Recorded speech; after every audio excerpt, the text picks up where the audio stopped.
Next News. Breaking news from the White House.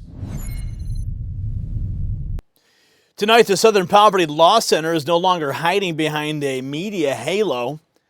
The group that spent years branding conservatives, Christians, and outlets like this one as dangerous is now in a direct fight with President Trump's Department of Justice. The SPLC says Trump's DOJ got it wrong. The DOJ says it's confident in the case. And then President Trump turned up the heat even more, arguing the same machine that smeared him may have helped manufacture chaos for political gain. If that sounds explosive, that's because it is. The question now is simple. Was this activist empire running a scam in plain sight? Now, this matters because the SPLC has never just been a watchdog. It's been a political weapon. For years, its labels were used to pressure banks, payment processors, advertisers, tech platforms, and even law enforcement. Once they put a target on your back, the establishment treated it like gospel. See, that affects free speech, it affects your church, your business, your donations, and your right to dissent from the left's approved script. Now the stakes are even bigger.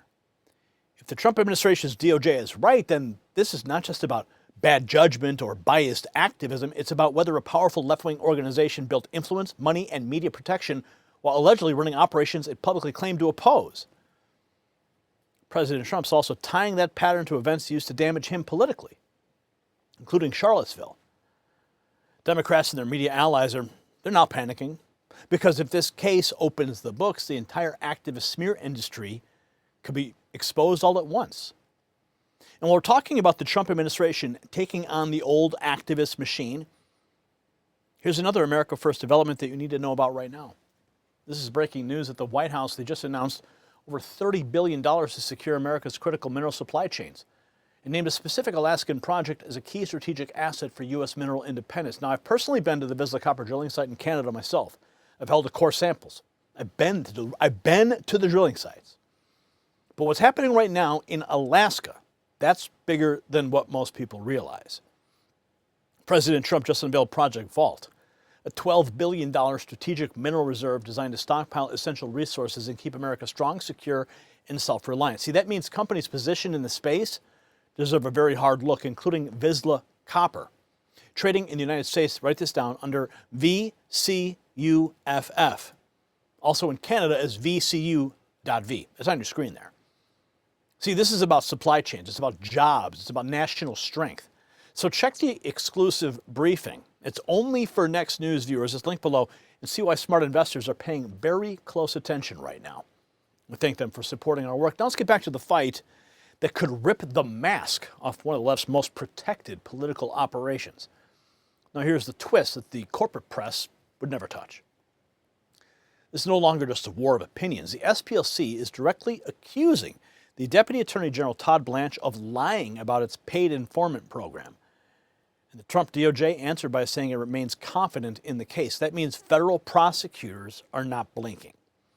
They're signaling they believe the receipts, the testimony, or the paper trail are strong enough to survive the counterattack. And that changes everything. Here's President Trump on 60 Minutes Overtime talking about Charlottesville and the Southern Poverty Law Center.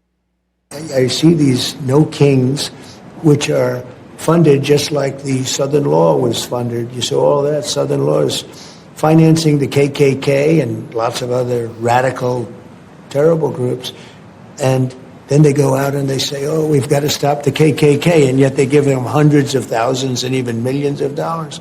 It's a total scam run by the Democrats. It shows you that, like Charlottesville was all funded by the Southern Law. That was a Southern Law deal, too.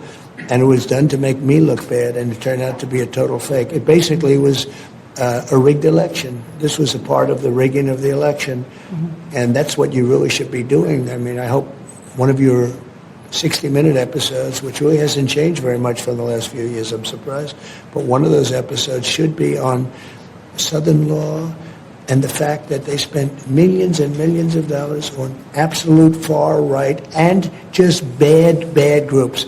And then they'd use those groups and they'd say, these are Republican groups and we're coming to your rescue. And they're the ones that have funded it, and they're the ones that keep them going. President Trump laying out the case there.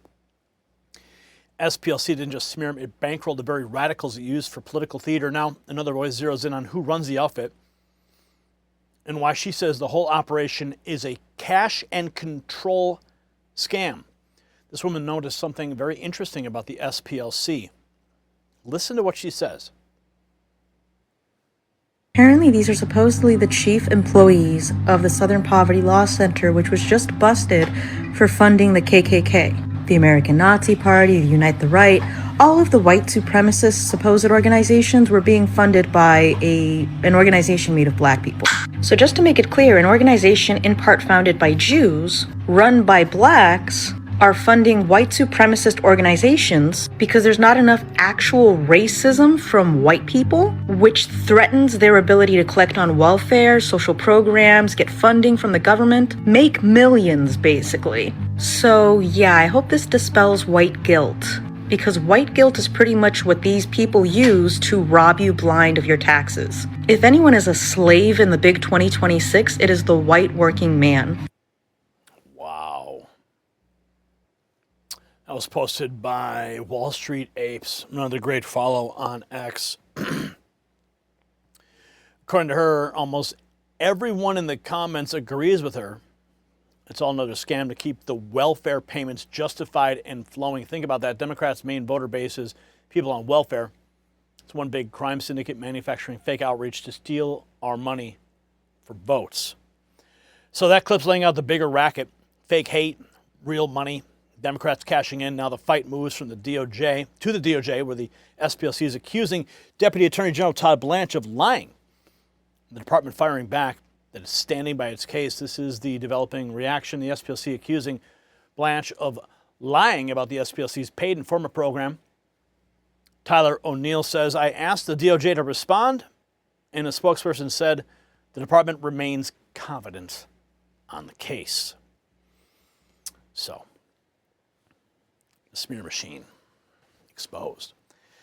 Now, this is the real moment. See, the story is not simply whether the SPLC said something false. The real story is the one that the left's most powerful naming and shaming machines is finally being forced to answer questions under pressure from a Trump-led Justice Department. President Trump is doing what the old establishment never would, challenging the approved narrative itself. When he says that Charlottesville was used to make him look bad, he's not just revisiting history. He's pointing to a larger system where activist groups, media outlets, and Democrat operatives feed each other, profit from outrage, and then call it moral authority. If the DOJ can prove even part of this, the entire censorship and smear racket takes a direct hit. So the bottom line is this. The SPLC says the DOJ is wrong. But Trump's Justice Department is standing firm, and President Trump is making clear that the era of untouchable left-wing institutions is over. Good. For too long, groups like this, they operate as political enforcers while pretending to be neutral referees. That game is ending, and America will be better for it. If you want more reports that the corporate media will never give you straight, share this video right now, leave a comment, and subscribe. Answer this, yes or no. Do you believe the SPLC should be forced to open its books and answer every question in court? If you're sick of the censorship, though, just text raw feed. That's the solution. Text the words raw feed to the number on your screen. 844-840-4963. Look at it. 844-840-4963. That's how we beat the algorithm and get a direct message from me straight to your phone. And check out the Next News merch shelf below this video. Stay loud, stay proud, and keep standing for truth, freedom, and the America First comeback. The system controls information. Information control is power. I want you to see this. The truth only survives together. They don't want this shared. Share this now.